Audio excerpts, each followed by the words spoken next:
Hello, everyone. Welcome back to the Display Line podcast. I'm your host, Ollie, And I'm your other host, Joey.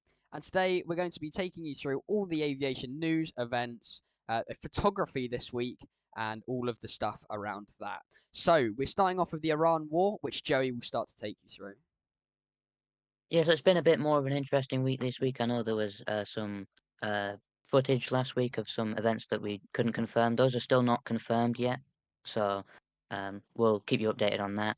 But there was a video of an F-15 avoiding a missile near the island of Hormuz.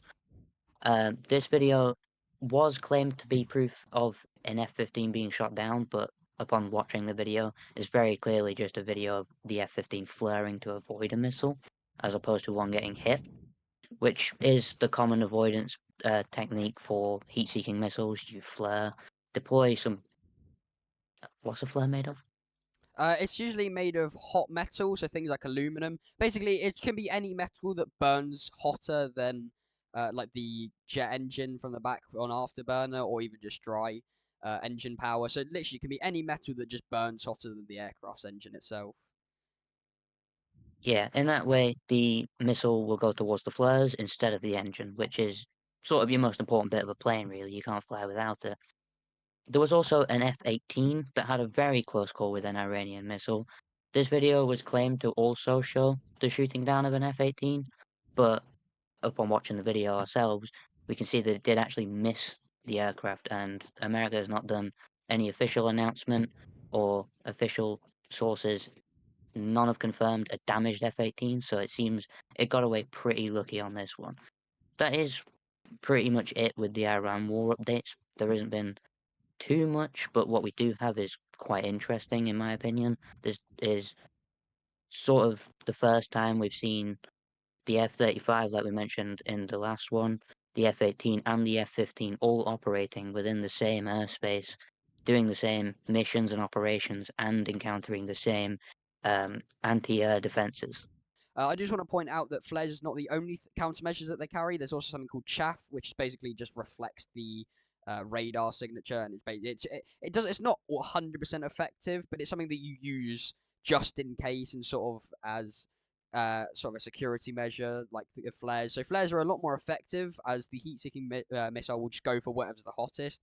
However, chaff, it doesn't always work, just because the radar these days is so advanced, and it's just really hard to dodge it. So usually you want to pull like very hard. So you'll be flying straight. Obviously, you deploy some chaff, and then you turn and sort of head away from the missile. I'll show you something that's like side profile. So when the missile's coming up to you like that, it has like your side profile. So that's the smallest bit of your jet. Obviously, if you're like banking like that, then you're just going to have your whole profile, and it's going to go that. So you just want to make it so you have your side profile as the missile then has the smallest sort of radar signature to lock onto.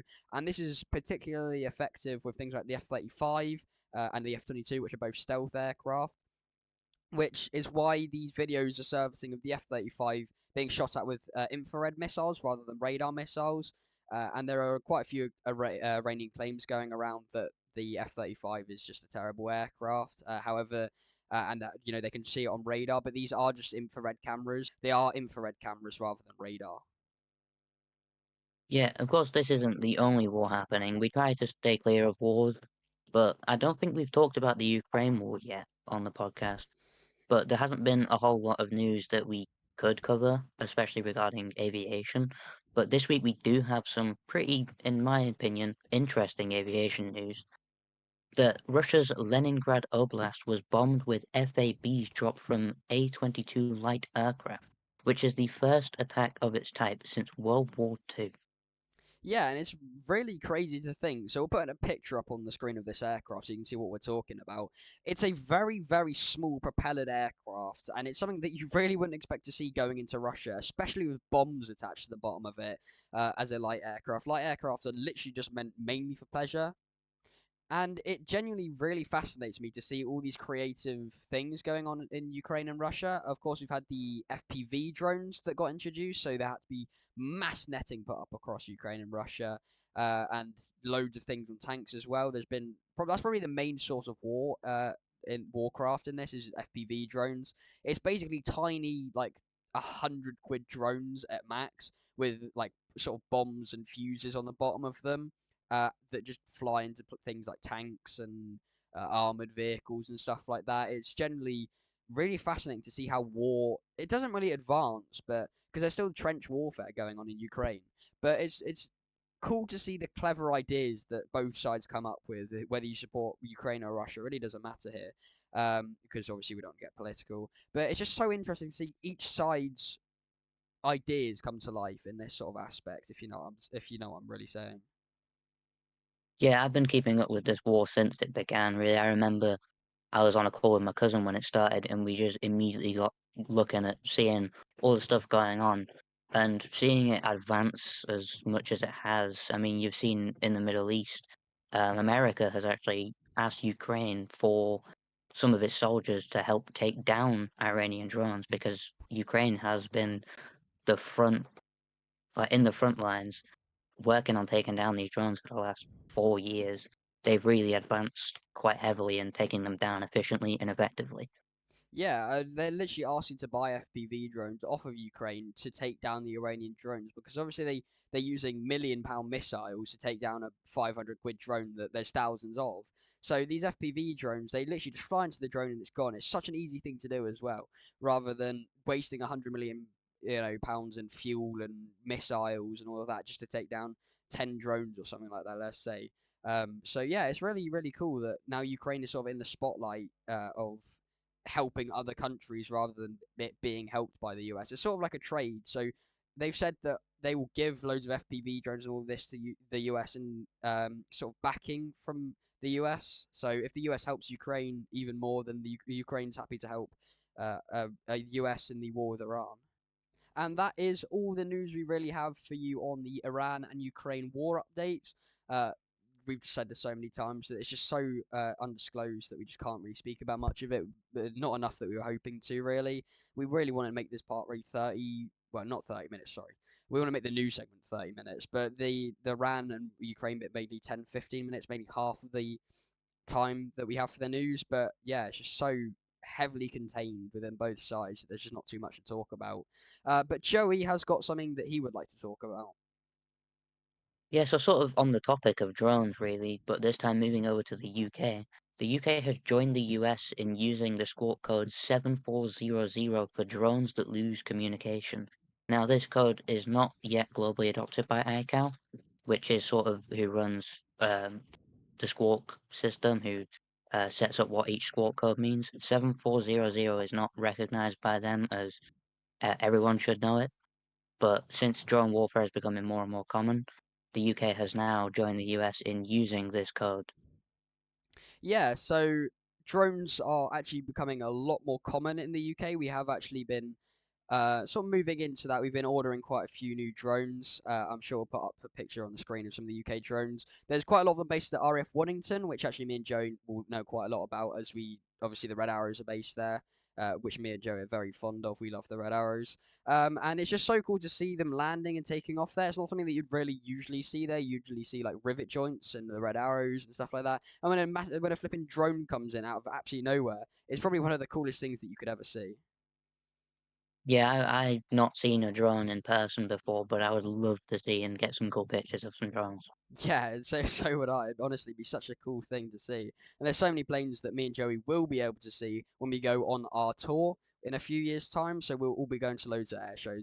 Joey mentioned this last time, and it's sort of more in talks now. And we're gonna sort of decide which air shows to go to, which air bases to go to, and hopefully the plan is the podcast will still be up by then, and we can take you through some in-person air shows rather than just us talking here about 5 air shows that I think in total we're going to. So Blackpool, Little Grandson, Riyadh, those sort of things, and we can take you more in depth about these air shows rather than just some basic level knowledge from the last few years of us going.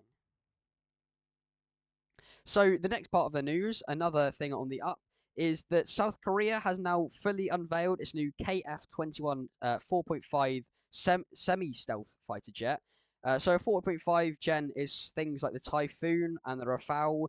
It's things that aren't stealth, but are more closer to stealth than the sort of things like the Tornado and stuff like that. Is more in mind as a proper fighter jet that's more designed to be less shot down and more, actually doing active combat. So the F-35 is basically mainly designed to not be picked up by radar. Obviously, infrared is completely different to that, and to just get its things done in and out before anyone actually knows what happens until the bombs land or rockets land or whatever is inside of that. And it's something that's supposed to be in and out, and it's completely gone undetected. And yeah, but the Typhoon and the KF-21 and things like that are sort of, they're not stealth, but they are harder to be picked up by radar than the third and fourth generation of fighter jets. So this was released, well, unveiled mainly in 2022, but they have now done a opening ceremony for the jet and sort of talked a bit more about the jet. And it's actually a really nice fighter jet. When I first saw it, I thought it was a fifth generation stealth fighter, but then Joey corrected me and told me that it was a semi-stealth 4.5 generation fighter. Yeah, and speaking of the F-35, it shows quite a striking resemblance to the F-35 or F-22, but it isn't. It's only a 4.5 gen, and it's only semi-stealth. Which is exactly why I got confused. It looks like like a typical stealth fifth generation fighter. And I believe South Korea are also going to be working with other nations to produce a sixth generation stealth fighter. So we talked about last week with our project, the Tempest, with Poland, Japan, and Italy to make that. But this South Korea will be working with others to make their own sixth generation, as that is sort of that's everyone's idea. So there are little groups of countries that are making their own version of sixth generation. So I know Turkey's definitely making a sixth generation one. That things like France and Germany will also be making a sixth gen fighter. And it's sort of the way of the future, but it's still nice to see 4.5 generation fighters coming out, even, 30, 40 years later after things like the Typhoon and the Rafale. It'll be interesting to see in the next sort of 10 years if we'll see any of these at air shows. Like, I would love to see the KF-21 at RIAT one day. Yeah, I mean the Su-57, which is a fifth generation, well, supposed to be a fifth generation stealth fighter jet, has been at places like India's air shows that are displayed there. It's not the actual version; it's more of a sort of model version rather than the fully actual model, because people like US journalists and the West sort of journalists can easily go over there and look at the aircraft. So it's mainly just a display version of the main aircraft that's not so easy to gather intel on, which is what mainly we'll see if fifth and sixth generation stealth fighters go to places like Riyadh. So last up on this part of the news, and Joey will talk you through this one. Yeah, so, well, a lot of us are from the UK. We know about potholes being pretty common, but not many times do you hear about potholes on runways. A runway in Paraguay had a pothole in it that prevented a plane with 334 passengers taking off to Spain. Now, this is a pretty big problem. I don't personally know how a pothole could develop, especially having seen the picture. It's quite the big pothole. I don't personally know how that would have happened, but I think this is one of the first times it has happened, at least to this scale, at a commercial airport. And it's quite a unique situation to be in. I can't imagine what the phone call from any of those passengers to their family members would be. Oh, my plane got delayed because of a pothole. That sounds like a lie to me. Yeah, sounds like something you'd only hear in Britain. There's quite a lot of potholes around my area, unfortunately. Literally a humongous one, basically by the high street. It's so big, and it's just like it's just something that just happens in the UK, and it's just I was like, Paraguay, are you sure this is not the United Kingdom? And unfortunately, this is something that does affect aviation, but it's not as common as other things, really. I mean, I don't think I've ever really heard of many planes having to be aborted takeoff because of a pothole, not even be able to take off in the slightest because of a pothole. But it is a very, very large pothole. And like I said, Joey said that, and we'll have a picture up on the screen at some point, whether that was before when Joey said it or now, or maybe even both. Um, and yeah, Joey said 334 passengers. They're gonna have to make a phone call to someone, or they're gonna have to somehow maybe now go book a hotel or something like that just to stay over the night, or go to a different airport just to get a completely different flight. And it's just yeah, it's just not something that should really be happening, especially with the very, very high level of aviation standards these days. Pothole on a runway or even a taxiway should not be happening. So that bit is done. So Joey, our space expert, has been very excited about this, as there is a lot and very massive space news. So Joey, do you want to take us a little bit through that? Yeah, so there may or may not be a few people watching this, listening to this, who will be keeping track of space news, rocket launches, and stuff. But I was personally watching a live stream yesterday, waiting for a rocket launch from ISAR Aerospace in Norway, the second launch of the Spectrum rocket, and their first, well, second attempt at orbital launch, but their first attempt since the accident that they had, or incident, I guess, where the rocket came straight back down and landed in a lake, which isn't really what you want to see from a rocket. But this was an unmanned launch, so no one was harmed. It looked really cool with the launch site being in Norway. It's right next to a mountain covered in snow, and it hit an ice lake, which is very unique. But this was their second attempt at getting to orbit with this rocket, the rocket Spectrum, and this launch was called Onward and Upward. And yesterday was actually their second attempt at launching, with their first attempt being delayed due to weather, I believe. But unfortunately, this launch was scrubbed, and a scrub is basically where you cancel the launch, basically you abort it. This was aborted at T minus 0 seconds, so it was about to lift off, but those final automated checks cancelled it because, from what I've read up, it's not actually been publicly announced by ISAR Aerospace what caused it, but it is believed to have been caused by them having to wait a little bit longer to launch due to a boat being in the range. You don't want to launch when there's a boat in the range, and that wait caused fuel temperatures to rise beyond levels in which they could lower them again, which you don't really want to see because fuel at minus hundreds of degrees Celsius will start to boil and expand, and in a pressurized tank, that is not what you want. Yeah, I don't know much about space news, so I don't particularly know how to continue this. But I am interested in space, but I'm not heavily invested into space news like Joey is. Like what that's why he's our space expert, and I'm mainly based on the air show side because I go to a lot of air shows. I've always been interested in air shows, but yeah, having a boat pretty close to the rocket, or in terms of space and rocket launch, it just not sounds like something good. And the first one crashing into a lake is it's not ideal. It's not something that you want to see, but these things happen on first launches, which is why they always do unmanned missions long, long, long, long, long before they do manned missions. And it's good to see that the space standards are completely up to par, and how far it's developed from all the disasters that happened back in the late 1900s and early 2000s. Yeah, this launch is now believed to be scheduled. I don't believe this is an official announcement, but based on past records of launches and how long delays have been, this launch is now scheduled for Saturday at 8 p.m. So maybe by the time this is out, it has launched. And I will be there watching because I watched this first launch that crashed into the lake, and I was quite devastated to find that out and see that happen because this is a Norwegian company, and it's the only Norwegian company that is really pushing for orbital launches from in Norway. But the reason you would launch from Norway as opposed to somewhere like near the equator is because they're aiming for a polar orbit. And the more north or closer to the poles you are for a polar orbit, better because Earth rotates, and at the poles you're moving slower. So for a polar orbit, you want to cancel out all of the horizontal momentum that you have, and the closer to the poles you are, the less of that you have, which is why this launch site is in very northern Norway, as north as they could get away with. And it's the most northern launch site not in Russia, which is quite cool. Yeah, that is pretty actually really cool. That because I did not know any of that, so I'm I'm learning stuff here as well alongside the viewers here. But yeah, it's something really cool, and I think we will see a lot more rocket launches over the next few years. I do need to correct myself actually there. I said it was a Norwegian company. It's actually a German company with quite a lot of Norwegian engineers, with of course the launch site being in Norway. They need a lot of Norwegian engineers to sort of set everything up, make the launch mount, connect everything up.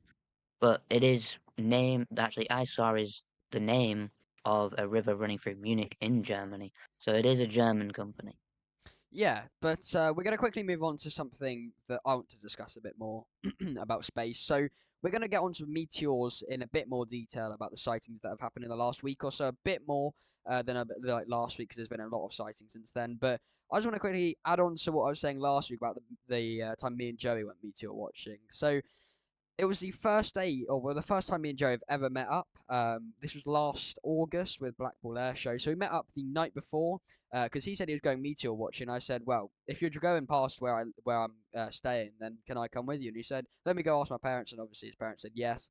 So he went instead of going to a spot where he was going to go. He went to a spot literally 2 seconds down the road from where I was staying. And we went out about 11, I'd say, and I got back about half one, and it was just such an amazing time. We saw quite a few meteors. However, there's quite a bit of with a moon, okay, so you wouldn't think, but the moon can actually sort of disrupt how many you're going to see. That night, it was a full moon. I'll put a picture up while I'm talking at the moment of a picture me and or Joey got from the moon that night. It was basically a full moon. It was so bright, and we weren't particularly expecting to see that many meteors. But we saw so many. Honestly, we saw like upwards of 20 to 30 meteors, which it's just so fascinating. I've got four actually on video, which I might actually put up as well. From 2 years ago, I think it was. I think it was 2 years ago, and I put it up on a TikTok as well on my spotting account. But it's just such an awesome thing to go meteor watching. I really advise you as the viewer, to go meteor watching at some point. And you don't even have to stay up too late. I mean, midnight, you're probably going to see upwards of 10 to 20 an hour. So if you're just up between like sort of 11 and 1 o'clock, especially on like a Saturday or a Sunday, which is actually quite luckily usually when you're going to see the peak of meteor showers, if not even on a Friday, you can stay up a bit later and just watch these meteors. And the thing is, it's not even boring. Like we were there quite a while for 2 hours or 2.5 hours, and even though we only saw about 30, which is what 10, 15 an hour really, we just didn't get bored. We were always doing something. We were taking pictures of the moon, we were taking pictures with each other, we were sat there chatting away, and it was just such an amazing time. But yeah, so Joey is going to take you a little bit more through the meteors that have been happening in the US. Yeah, so it's been quite an unusual week or like a few weeks for the US in that there has been dozens of meteor sightings around the US. And as I mentioned, you do see quite a lot, but you usually don't see like a full-on fireball coming down, and you usually don't get fragments landing, even in one instance over the last week, on someone's house. They are fine. It was only a small fragment, but it did go through the roof, and there is now a literal hole in their roof. There'll probably be a picture on screen if we can find it of the hole in the roof. But that does happen sometimes. But just over the last week or two, there has been so many, and they've all burned green, which is caused by the specific material that the meteor's made of, which does indicate that they are all related somehow. Maybe a bigger rock broke up into multiple different fragments, Which is actually and just they're all quickly, re-entering the atmosphere. You talked just very briefly on the color of the meteor, and I do quickly want to mention that there is a loads of different colors of meteor, and you usually sometimes with the smaller meteors, like the ones in the United Kingdom, you can't really tell the difference.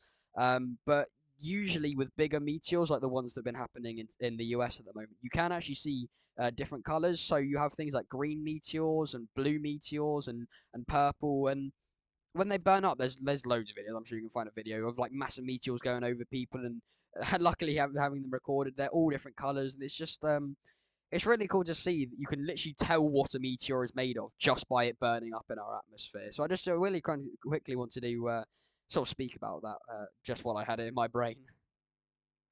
Yeah, I think it's also important to note that if you do want to, as Ollie mentioned, if you do want to go watching for meteors, try and get it during a meteor shower, which is where we essentially pass through the tail end of a comet.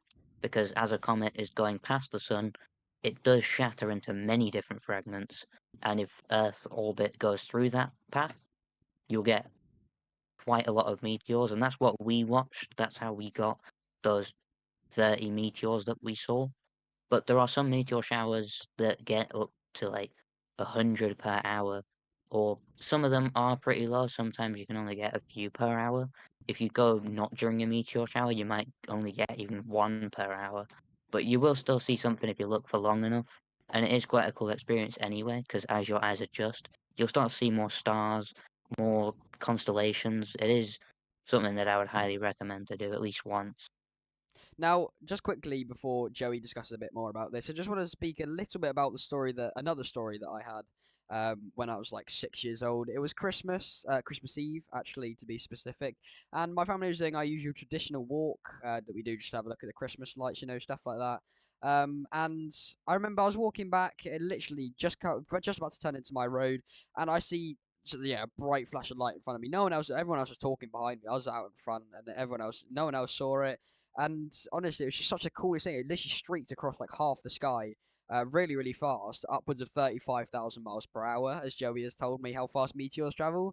And honestly, that was the first time that I'd ever seen a meteor that I can remember. I probably have, maybe I've seen one before that, but honestly, it was the first time that I can remember seeing a meteor. And it was like, and obviously, I used to call them shooting stars, and I was making a wish and everything for all that sort of stuff. But yeah, it's just such a magical story, and I always remember that. I don't know how. I just always remember that when I see a shooting star. Back from when I was 5 years old, excited to see my first shooting star. And when I told everyone that I saw one, they're like, "Oh, that's really, really cool." But unfortunately, we didn't see it. But yeah, no, it's honestly just the coolest thing to ever see. I think shooting stars are just awesome, especially the big ones that go on for seconds rather than milliseconds. Yeah, that is one quite annoying thing about them is because they're going so fast, they're only there most of the time for milliseconds, as you said. So if you see it, no one else might have seen it, so they might not believe you, which has happened to me a few times. But sometimes you might even not believe yourself. I remember seeing one, but I'm not 100% sure I even saw it because it was in the corner of my eye. Yeah, we had But that that is quite a something that lot of will happen. times when we went Yeah, spotting. We were like, I don't. Is that what maybe I've seen one. I don't really know. I saw something flash out the corner of my eye. Whether that's me being schizophrenic or if that's me yeah. actually seeing one.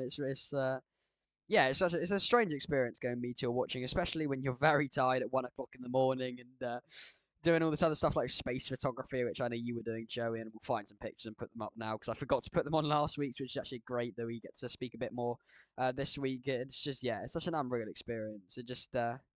Yeah, it's just such a magical experience. I think.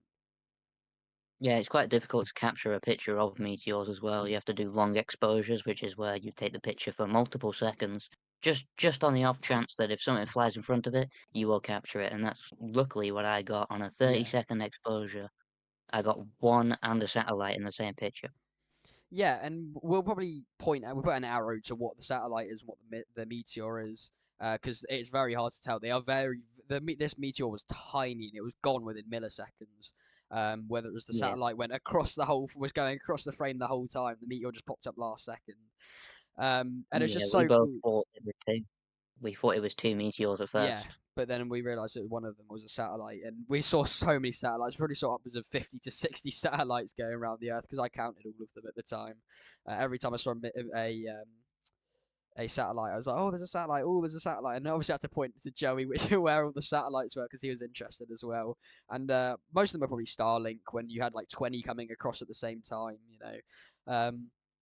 and it was just you'd always look up and go, oh, there's a satellite, not a meteor, because you just see something moving across the sky and you go, oh no, that's going at like 1 mile an hour for me. Obviously, satellites move at thousands of miles an hour. I think the International Space Station moves upwards of 4,000 miles an hour around the Earth or something like that. But yeah, 30, 30,000. Wow, okay, 30,000. something like that. It might be 30,000 kilometers per hour, but it's much quicker than 4,000 miles an hour, that's for sure. But yeah, when you look up and they're going like you think you could run faster than them, but no. But yeah, honestly, meteor watching is something that I'd really love to do. Every time when was it the Perseids meteor shower that we were looking at, or so it was something like that, wasn't it? Yeah. And I think it wasn't on the peak. I think it was the night before the peak or after it. It was literally very close to where the peak was, so we did get it at a good time. But yeah, like Joe said, if you look out your window all night, I'm sure you'll see a shooting star. So we're going to move on before we run out of time on this. So Joey, do you want to take us through the breaking space news that really is going to take a while to talk about? Yeah, this is probably, in my opinion, one of the biggest announcements in space news in maybe even the last 10 plus years. NASA has just announced probably their biggest project since the Apollo missions back in 1960s, 1970s. It's a $30 billion project that includes looking forwards to moon bases, lunar drones, lunar terrain vehicles, and a few other lunar projects as well. Not only just looking at the moon, they've also looked at Mars missions as well. They want to send 6 helicopter-style drones to Mars. We already have one on Mars called Ingenuity, which survived like 70 flights or something like that, It wasn't and only it was only just supposed to yeah, I was survive about to say it 12. was only supposed to survive a Yeah. few of them. Just quickly, I want to talk about helicopters. So obviously, the generic helicopters work by pushing air down, but as everyone knows, space is a vacuum. There's no air. There's just like nothing there. So Joey, do you want to take us through a bit how these helicopters and rovers and sort of things work? Yeah, so the rovers on the moon, most of them will be nuclear powered. So you have pretty much a little nuclear reactor inside of it. This is how a few of the rovers on Mars currently work. Those are designed to survive for decades. And when we're making moon bases, we're going to have the resources there to replace the nuclear reactors, so they'll last for even longer than just decades. But as for the helicopters on Mars, Mars does have an atmosphere. It's just really, really thin. So these propellers are spinning several times what they would need to lift it off Earth, and they are made super light. So even though the moon, no, Mars's atmosphere is like not even a tenth of Earth's, because it's so light and these propellers are spinning so quick, they are able to take off. Yeah, and like you said, the helicopter that was there was only designed for 12 flights, and it's done 17. I believe it can still fly at the moment if they really wanted to. And it comes out of the rover, is it? It sort of the rover will carry it, and it will obviously take off and then come back. Yeah, when they first landed, I can't exactly remember which rover. There's a couple of them on Mars now, which rover it was with. But when it first landed, it dropped the helicopter off the bottom of it, and ever since then, it's been flying around capturing aerial pictures, even some third-person perspectives of the rover, which we've never had before. And it was scheduled to do 12 flights before any issues popped up or even if it stopped working completely. But it did just about 70 missions, and then one of the landing legs did snap, and that caused it to fall onto one of the propellers. And since it's made super light, the propellers were relatively fragile, and the propellers no longer would be in a functioning state. Oh, okay. I thought it could still fly, but there will be many helicopters, and I assume bigger helicopters than the one that they're not like human sized, but more bulky and more designed for longer flights. Because they literally designed this one for 12 and it went 70. So if they design this next one for 70 and it goes 100, But yeah, they sort of underestimate how much the helicopter or these rovers and stuff can go. So it feels like more of an achievement, especially when it goes a lot further. And to be honest, the nuclear reactors are not the problem.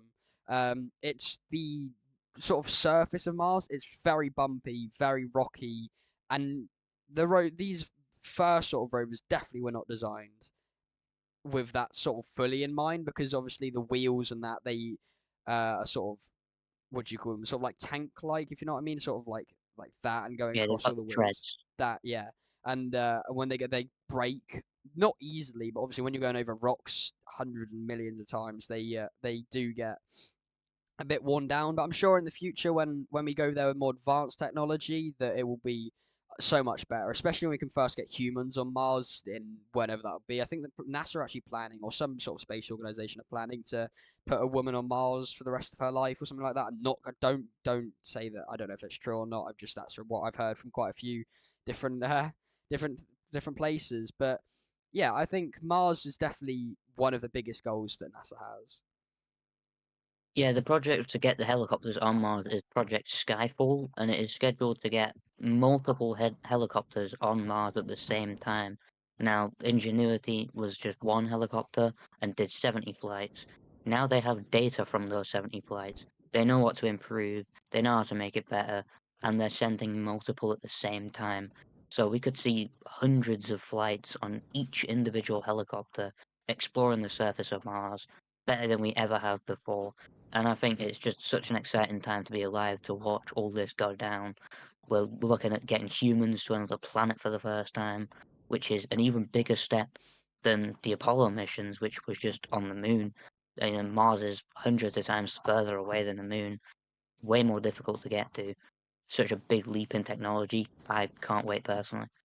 So my final question actually about this helicopter and these rovers. So how do they sort of move? Because obviously you're gonna have to either have a human control it manually and get a response 20 minutes after you first sent it, or you're gonna have to have like an AI script that sort of knows where it's going. So talk me through how they sort of fly and move about. Yeah, so as you mentioned, the 20-minute delay for rovers on Mars, the average sort of latency, because the speed of light is the maximum speed radio signals can go. And we're sort of working with light minutes, which is a distance, which is just how far light travels in a minute. And Mars on average is 20 light minutes away, and sometimes even further if it's sort of behind the sun. And if it is behind the sun, you've got no signal at all. So what a lot of the rovers on Mars do is they can be manually controlled, but it's sort of autonomous, and NASA will give it an instruction, sort of go that way 50 meters, and then it'll figure out what to avoid if there's any obstacles. It'll figure out the safest path, and especially recently with the wheels being worn down, they have to be a lot more careful with their pathing. So they are constantly updating the software just to give it better and better sort of, not want to say AI because it's not AI, it's more of like an algorithm to figure out what's the safest way to get from point A to point B. And that's going to be how it works for a long time because you really can't do a manned control of a rover that's got 20 minutes for your signal to get there and then 20 minutes for it to get back. So you're actually waiting 40 minutes just to see if your input was even received. So it is quite a challenge to work with that. So they've had to stick with software doing these things autonomously. Yeah, well, that's really interesting, and we do hope you are learning all this really interesting space stuff as well. Because I know some of this, some of the questions I asked, I might already know the answer to, but the main goal here is to help everyone understand this. Because space is a very complex topic; it involves so much stuff, and we really hope that has explained this in good enough detail for everyone watching at home. But before we get this news segment too long, because we've still got plenty of news to cover, we're going to move on to our weather segment, which I'm going to quickly speak to you about. And it goes straight back to the Middle East where we started off this podcast. So the Middle East has had a lot of supercell that capable of producing tornadoes. So huge thunderstorms, very severe thunderstorms in most cases with supercells that are capable of producing strong tornadoes, possibly. And there has been a few tornadoes confirmed. Joey, do you know the exact amount or roughly how many have been confirmed? I know it's over 10 already, and it's still continuing on as we're going on. I'm getting all my updates from a few like meteorologists on Twitter, which is probably the best place to look for meteorology updates around the world. And it's over 10 by now. Yeah, so a lot of people just think about things like Tornado Alley, Dixie Alley, all these sort of things in America, and forget that the rest of the world can have tornadoes. And as I mentioned last week, or the week before, sometime that the UK actually has more tornadoes per square kilometer than any other country in the entire world. So, like, we don't get strong tornadoes, but we get a lot of tornadoes. There is, in fact, I'm in quite a high zone where tornadoes can occur. Actually, I did look at the map of sort of the UK's tornado alley. I'm at the very bottom of that. And a lot of the ones by me will be things like water spouts, so just tornadoes over water mainly, and won't actually come to the land, which around very me is actually common. To be fair, I've seen at least three or four within the last few years just be water spouts or tornadoes over water. Um, they won't. They'll just be rated EFU or just called a water spout rather than them actually causing any damage. I mean, a few fish probably died from it, but it, like I said, it didn't make landfall. So yeah, it's really interesting to see all of this go around the world, and we can move a bit away from America tornadoes because they've had a heat wave, which we'll talk to you about in a minute, and move to a completely different continent, the other side of the world, to America, and sort of the main topic of discussion at the moment. So yeah, there was also a few in China. There's quite strong ones in China that you can get, and Asia as well. So yeah, I think it's quite fascinating that we can move away from America and speak about some of these other tornadoes, strong or not. In other continents, because it doesn't matter how strong a tornado is. I mean, the weaker the better, really. Because we don't want any loss of life or any damage, and minimal damage is better. Um, so yeah, Joey, do you have any thoughts on this as well? I think from what I've seen, there hasn't been any reported fatalities or casualties from any of these tornadoes yet, which is very good news and honestly quite lucky. These areas can sometimes be quite heavily populated. I know there's a picture from in Doha, which is quite a populated place, of a tornado, which means it's not far away from populated areas. A lot of these have been quite close to populated areas. But from what I've seen, I've been keeping track. None have actually caused any casualties, if or if some, not many. Yeah, so I do want to quickly point out. So a tornado going through a city does not automatically make it something like an EF5 or an international like Fujita scale. So the IF scale, for example, it's basically just the non-American version of it. I know we use a different one. Joey, what's that one called? Horror.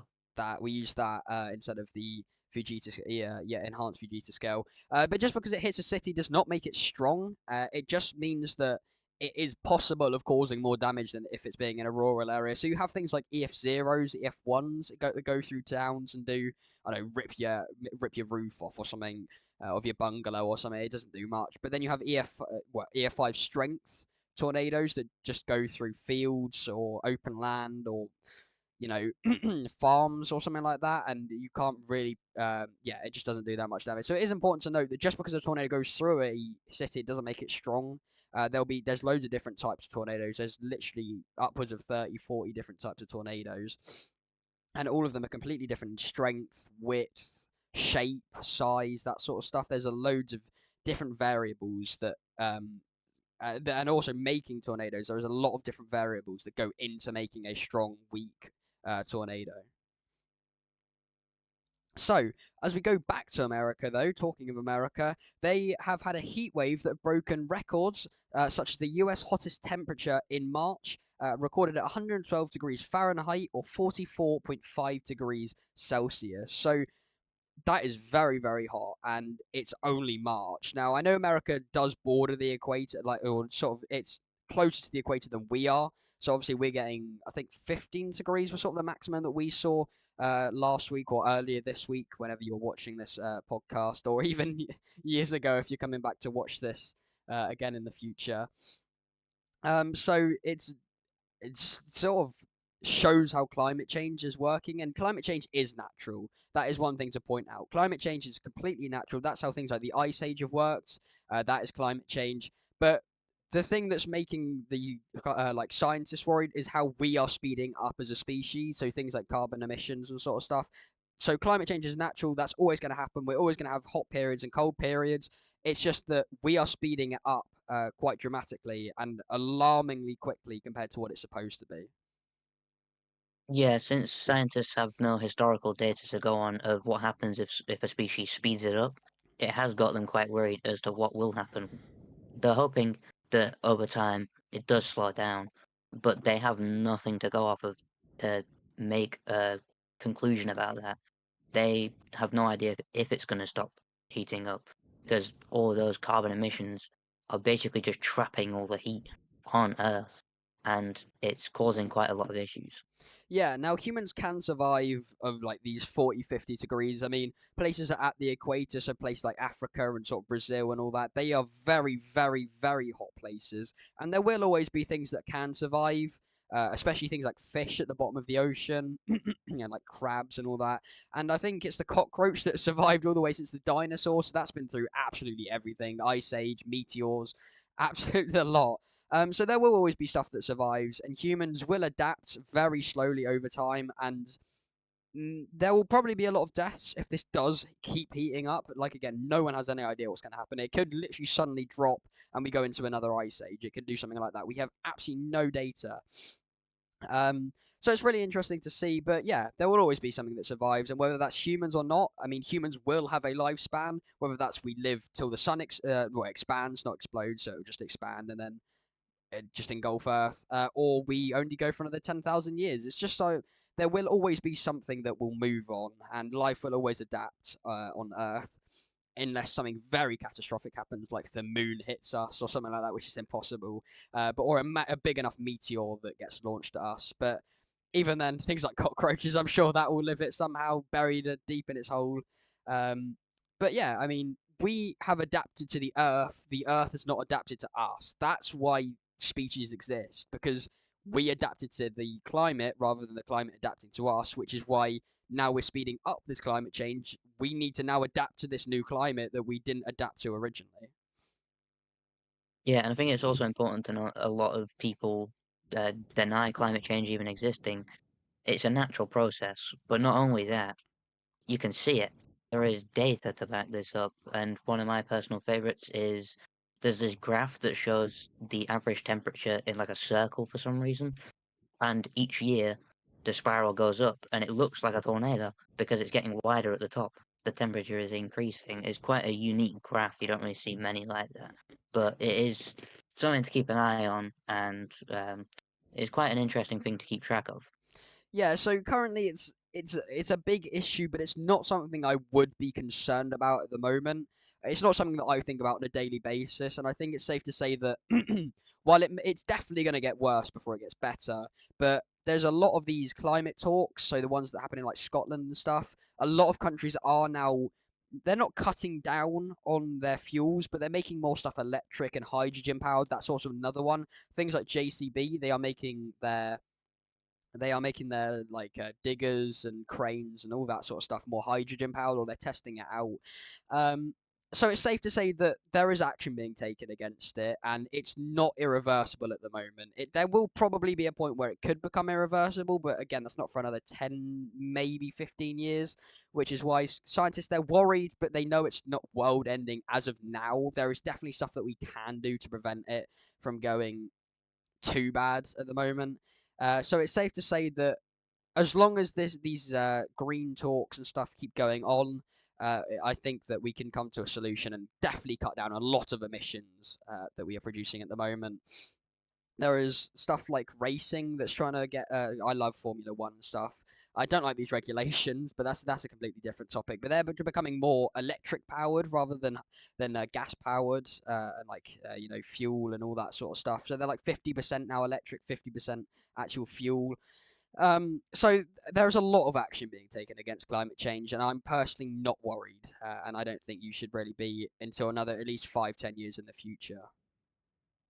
Yeah, I think it's also important to note, just sort of a bit back on topic, the temperature that was recorded was in Arizona, so it is in sort of that area where you would normally see pretty high temperatures, but this is the highest one recorded. It's not much higher than the previous record. It's only like like 0.3 degrees Celsius higher, but the fact that these records are being broken is the issue. Yeah, but there is always anomalies, and I'm not saying this is an anomaly, but in you know years ago, 44.2 degrees centigrade. That if that was a previous record, I don't know when that was set. I'm just using this as an example, but that could have been set all the way back in like the 1600s or something. It probably wasn't because they probably couldn't record that, but it's just there will always be very high temperatures and very cold temperatures in places. It's just something that happens, the conditions that go into it, and it's just there's so many factors that can go into how hot or cold something is, which is why personally I'm not too worried about this. I mean, I probably would be if I was in Arizona, boiling, but yeah, it's not something that I think that anyone should be worried about as of right now. However, in the future, it could definitely become more of a problem. But this section has already taken us like half an hour, and we do need to move on. I think this could be a very long podcast. It could be 2 hours. I might split it into part one and part two. Post it on the same day, but just watch part one and then part two. We'll see how it goes and see how long this podcast is because we're still in part one. We're just in part two of part one, if you want to say. So we are now going to move on to the more unfortunate side of the news, which is the crash side. Unfortunately, there has been quite a few incidents in aviation. I kind of jinxed it last week by saying there's been no crashes in the last week or two. So it's very unfortunate. So I'm going to start off with the less unfortunate news of these crash bit. A firefighting helicopter, it looked like a Huey to me, crashed on a mountain. However, the pilot was, well, I wouldn't say completely fine. He survived and he was rescued by standing on the edge of a cliff, or not on the edge, but away from the fire because he was sort of putting out the fire. It can't tell what really happened yet because it sounded like the engine lowered RPM and it just sort of stalled on the spot, which is unfortunate. But luckily, the pilot did survive, from what I can see, and all the news reports on it at the moment. And it's just very strange. And there's been a lot of strange incidents in aviation, and usually with helicopters, especially on within mountains and very low flying, this sort of thing can happen with the wind as well. And there's just so many factors that can go into all of this. It's just not something that we should really be preempting a result on as of now. So Joey, do you want to take us through our more unfortunate bit of aviation crash news? Yeah, you mentioned that you jinxed it last episode. Actually, as we were recording last episode, we didn't see it at the time because we were busy recording it. The sort of main important, everyone has probably heard of this crash, happened with a CRJ in New York actually colliding with a ground vehicle, and this has resulted in the casualty of both pilots. But as far as the passengers and from what I can see, the drivers of the ground vehicle, it's just been injuries or they've been fine. There was quite the interesting story of one of the flight attendants that actually got like launched 300 feet or around 300 feet out of the front of the plane, still strapped to her seat, but she survived with only like minor fractures, which I say only minor fractures is not an injury you want, but considering she got thrown 300 feet, it's very, very lucky. Yeah, so out of the 39 passengers that went to the hospital, or sorry, casualties that went to the hospital, there is only four remaining. I got this from Aaron Range. Shout out to him. Please go check him out. He's a very good aviation blogger, like I mentioned before. Only four in hospital still after a huge crash like this. I mean, the nose of the aircraft was literally up in the air. The whole front end was gone, unfortunately killing both the pilots.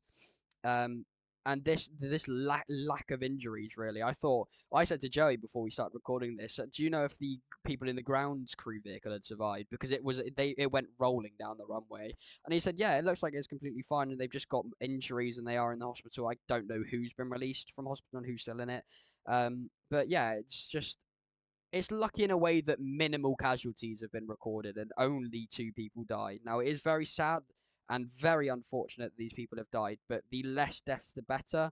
So I think, in a way, it's a good outcome of a very bad crash, if that makes sense. Yeah, and something important to note is that the plane has now been moved to a hangar for inspection. I'm sure there'll be a very, very lengthy NTSB report on this. Yeah, so the next bit is the probably the worst crash that we've had in a long while, with a Bolivian C-130 crashing shortly after takeoff, killing 66 people. However, there may be more people confirmed over the coming days. This is just the people that they have found so far. It's still again really unsure what's happened. This happened 3 or 4 days ago at the time of recording, and what it sounds like is that the engine stalled. We don't know how, we don't know why, we don't know what happened. The NTSB will probably have a look at this, or some sort of regulation will have a look at this. Um, and it is very unfortunate. We're not gonna put the video up of this because it is very very sad, and it is something that's not really part of our um, part of our thoughts on our podcast. It's not something that we really want to be putting up on it. But from if you can go watch the video on Twitter if you're really that interested, you can hear the engines audibly go from a high RPM to a low RPM as it's traveling across the screen. Yeah, we might even just put the audio of the engines cutting, but I don't know if that would be um, fine to do. We might, if we are going to, it'll be playing in a second, but you can audibly hear it cutting out, and that's definitely the main culprit. And it is incredibly sad. With the amount of aviation deaths is just it's not shocking. Like I said last week, the amount of crashes has always been relatively the same. It's just more that the news has been reporting on them. But killing 66 in one aircraft crash is, and actually, speaking of the C-130, it just popped into my mind as we speak. I believe another one crashed at the end of the runway. That was also from Bolivia. I know we've talked about it. There was another crash of a C-130 at the end of the runway, definitely from a South American country. I'm definitely sure about that. I'm not too sure. But yeah, I'm sure we'll probably find out, and I'll put it up on the screen of the country that had the crash. But Yeah, the C-130 is a very old aircraft now, and we retired it about 2018, sometime back then. I think it might have been a bit before that. And it's been replaced with things like the Atlas and the C-17, more advanced turboprop aircraft. So it's not surprising that this is happening, but it's not something that I would be surprised if it happens more of in the future as the aircraft gets older, especially as America doesn't export parts as much as it used to, so there'll be definitely a lack of maintenance involved in some of the countries that still have it. I know some of the Middle Eastern countries that have the C-130 probably won't be getting that much aid from America. Things like Iran, like we talked about with the F-14, they're not getting. I mean, the America doesn't even produce those parts in the slightest anymore. So, yeah, it's something that I definitely can see happening a bit more in the future. We really do hope you have enjoyed part one of this podcast. Part two will be releasing on Wednesday, so we really do hope you've enjoyed. Unfortunately, because it is so long, we have had to split up into two parts. Make sure you go check out part 2, releasing on Wednesday at 8 p.m. We'll see you there. We'll see you there, everyone. We really hope you enjoyed. The next bit is about photography and the takeoff Thursdays for last week. Let us know what you think about these longer podcasts. If you would like rather than be long or short, please do let us know. The feedback really does help. So take care, everyone. We'll see you on Wednesday.